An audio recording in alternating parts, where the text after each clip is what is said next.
అందరికీ నమస్కారం. మా ఛానల్కి మీకు స్వాగతం. బీర తోటలో పూత రాలడం మరియు పిందె పూలు తక్కువ రావడానికి గల కారణాలు మరియు నివారణ చర్యల గురించి ఈ వీడియోలో తెలుసుకోండి. మొదటిసారి మా ఛానల్ చూస్తున్నట్లయితే సబ్స్క్రైబ్ చేయండి. పూత రాలడానికి మరియు పిందె పూలు తగ్గడానికి కారణాలు. మొదటి కారణం అధిక ఉష్ణోగ్రత. వాతావరణంలో తక్కువ తేమ ఉండడం, దీనివలన మొక్కలలో అధిక బాష్పోత్సేకం వలన పూత రాలిపోతుంది. రెండవ కారణం పోషక లోపం. ఫాస్ఫరస్, పొటాషియం, బోరాన్ మరియు కాల్షియంల లోపం పూత రాలడానికి కారణం అవ్వొచ్చు. మూడవ కారణం అధిక నత్రజని వాడకం, దీనివలన మొక్కలలో అధిక కొమ్మలు వస్తాయి కానీ పూత రాలిపోతుంది.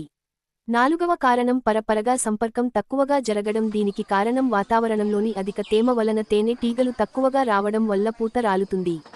ఐదో కారణం నీటి వలన ఏర్పడిన ఒత్తిడి. పద్ధతి లేకుండా నీటిని ఇవ్వడం కూడా ఒత్తిడికి కారణం అయి పూత రాలుతుంది.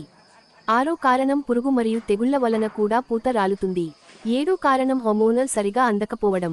తక్కువ అయిన జిబరెలిన్స్, ఆక్సిన్స్ వలన పిందె పూల శాతం తగ్గిపోతుంది. ఒకటో సూచన మొక్కలకి మోతాదు సరిపోయే విధంగా ఫాస్ఫరస్, పొటాషియం ఎరువులని అందించండి, ఇది పూత ఎక్కువ రావడానికి పని చేస్తాయి. రెండో సూచన బోరాన్ పిచికారి చేయండి. బోరాన్ పూత రాలిపోవడం ఆపుతుంది. మూడో సూచన కాల్షియం అందించండి, ఇది పూత యొక్క కణాలకి బలాన్ని చేకూరుస్తుంది.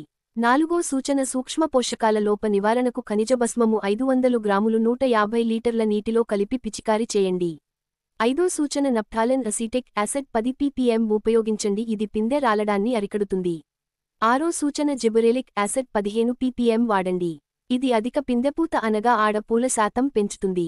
ఏడో సూచన జస్మోనిక్ యాసిడ్ 2 గ్రాములు 100 లీటర్ల నీటిలో కలిపి పిచికారి చేయండి, ఇది పూ మొగ్గలు అధికంగా రావడానికి పనిచేస్తుంది. ఎనిమిదో సూచన హ్యూమిక్ మరియు ఫల్విక్ యాసిడ్ పిచికారి చేయండి, ఇది అధిక పోషకాలను గ్రహించడానికి పనిచేస్తుంది, మొక్కలని ఆరోగ్యంగా ఉంచుతుంది. థ్రిప్స్ మరియు మైట్స్ నివారణకు త్రిపెక్స్ 100 మిల్లీలీటర్లు 100 లీటర్ల నీటికి కలిపి పిచికారి చేయండి. రసం పీల్చే పురుగుల నివారణకు సకక్ ప్లస్ 100 మెగాలీటర్లు 100 లీటర్ల నీటిలో కలిపి పిచికారి చేయండి. తెగుళ్ల నివారణకు లిక్విడ్ సల్ఫర్ సప్లైమెంట్ 200 మిల్లీలీటర్లు నుండి 300 మిల్లీలీటర్లు 100 లీటర్ల నీటికి కలిపి పిచికారి చేయండి. తేనెటీగలు అధికంగా పంటలోకి రావడానికి బెల్లం లేదా ఫర్మెంటెడ్ ఫ్రూట్ జ్యూస్ పిచికారి చేయండి, వీటి వలన పరపరాగ సంపర్కం బాగా జరుగుతుంది. మా వీడియో నచ్చినట్లయితే లైక్, షేర్, సబ్స్క్రైబ్ చేయండి. ధన్యవాదములు.